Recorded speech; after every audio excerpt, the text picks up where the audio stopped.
নিয়ে রজব আসছে, তোমরা প্রস্তুতি নাও, গুনাহ মাফের জন্য রব্বুল আলামিনের কাছে চাও, বেশি বেশি করে ইবাদত বন্দেগী করো। শাবান মাস আসতেছে, তোমরা বেশি বেশি করে চোখের পানি চাও। চোখের পানির বিনিময়ে আমি আল্লাহ রাব্বুল আলামিন তোমাদের জিন্দেগীর সব গুনাহ মাফ করে দেব।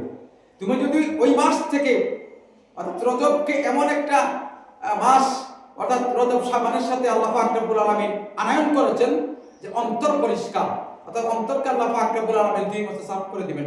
সুবহানাল্লাহ। কারণ গুনাহ করতে করতে করতে করতে করতে করতে আমাদের অন্তরটা, আমাদের কলবটা কালো হয়ে গেছে। সেখানে এসে শয়তান বসবাস করে, যার কারণে মানুষ হিংস্র হয়ে গেছে, মানুষ নির্দয়, নিদয়া, মানুষের ভিতরে কোনো দয়া নাই, মায়া নাই। হ্যাঁ, মায়া মমতা সব উঠে গেছে একমাত্র আমাদের কলবকে। আমরা গুনাহ করতে করতে করতে করতে সেটাকে কালো করে ফেলেছি। পরিষ্কার নাই, অন্তর পরিষ্কার নাই, অন্তরে দয়া নাই, মায়া নাই, সব মায়া মমতা উঠে গেছে একমাত্র রব্বুল আলামিনকে ভুলে গেছে। ভাইরা আমার, সেই অন্তরটা পরিষ্কার করার মাস, এই মাসটা ইবাদত বন্দেগী করার জন্য প্রস্তুতি নিতে, ইবাদত বন্দেগী করতে পারি। শাবান সালে যদি চোখের পানি চাটতে পারি, আল্লাহ পাক রব্বুল আলামিন বলতেছেন আসতেছে রমজান, 30টা রোজা যদি রাখতে পারো, তারাবির মাধ্যমে, তেলাওয়াতের মাধ্যমে, জিকির আজকারের মাধ্যমে তোমরা যদি রমজানকে বিদায় দিতে পারো, মানুষ তোমরা ঈদের জামা পরে বাড়িতে আসার আগে আমি আল্লাহ রাব্বুল আলামিন তোমার জিন্দেগীর সব গুনাহ মাফ করে দেই। সুবহানাল্লাহ। সেজন্যই রমজানের প্রস্তুতি নিতে হবে। আজকে আয়াতে কারিমায় উল্লেখ করা হয়েছে যে আমি আল্লাহ পাক রব্বুল আলামিনের কাছে তুমি ছোট্ট আকারে একটা আমল তুমি আমার কাছে পেশ করেছো, আমি আল্লাহ পাক রব্বুল আলামিন কবুল করেছি, ভালো লেগেছে। সেটা ছোট্ট থাকবে না, সেটা পাহাড় পরিমাণ করে তোমার সামনে আমি হাজির করব। সুবহানাল্লাহ। সেটা দান সদকা হোক, নেক আমল হোক, জিকির আজকার হোক, তেলাওয়াত হোক, অর্থাৎ নেক আমলের ভিতরে যা কিছু করছেন আল্লাহর পছন্দ হয়েছে, এমন একটা কাজ করেছি আল্লাহ পছন্দ করেছেন, আল্লাহ বলতেছেন আমি রেখে দিলাম। দেখবেন আমরা দুনিয়াতে যখন বসবাস করতেছি, যারা নেক আমল করেন, নামাজ কালাম পড়েন, সৎ পথে চলতে চেষ্টা করেন, আমরা অনেক সময় বলা বলি করি, এত নেক আমল করি, দান সদকা করি, জিকির আজকার করি, কিন্তু এত মুসিবত কেন, এত বিপদ কেন? আমরা অনেক সময় মনে মনে কল্পনা করি। কিছু কিছু নেক আমল, কিছু দোয়া রব্বুল আলামিনের কাছে জমা থাকে, আল্লাহ জমা রেখে দেন, দুনিয়াতে দেন নাই, কোন দিন দিবেন? আবার অসংখ্য অগণিত দোয়া করেছেন, কান্নাকাটি করে দোয়া করেছেন, মনে মনে চিন্তা করি, এত দোয়া করি, চোখের পানি ছাড়ি, আল্লাহ তো মাফ করার কথা, আল্লাহ মাফ করছেন না কেন? আল্লাহ বলতেছেন বন্দারে তোরা আমি ভালোবাসি, মহব্বত করি, তোরা মাঝে মধ্যে একটু পরীক্ষা দেব।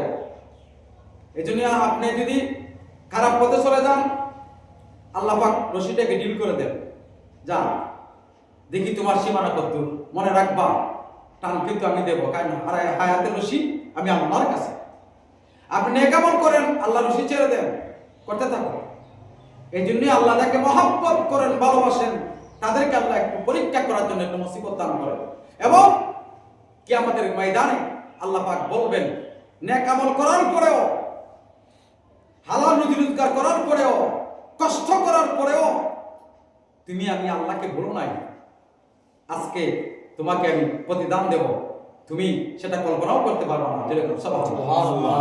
আমার বন্ধুরা, কিয়ামতের দিন, মুসিবতের দিন, মিজানের পাল্লা হালকা হয়ে যাবে। বান্দা চটপট করবে, সামান্য নেকির জন্য মিজানের পাল্লা হালকা হয়ে গেছে, জাহান্নাম ছাড়া উপায় নাই। মিজানের পাল্লা যদি হালকা হয়, ঠিকানা জাহান্নামে। মিজানের পাল্লা যদি ভারী হয়, ঠিকানা জান্নাতে। বান্দা অসহায় হয়ে যাবে, অস্থির হয়ে যাবে। বান্দা জানবে মিজানের পাল্লা আমার হালকা হয়ে গেছে, জাহান্নাম ছাড়া উপায় নাই।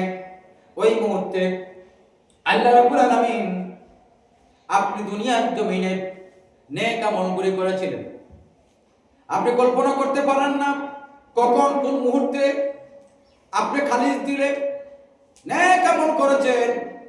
মাঝে মধ্যে রব্বুল আলামিনকে খুশি করার জন্য গুনাহের কথা স্মরণ করে, ঘরের ভিতরে হোক, মসজিদের কোণে হোক, নির্জন নিরবস্থানে বসে বসে কান্নাকাটি করেছেন, মুনাজাত করেছেন।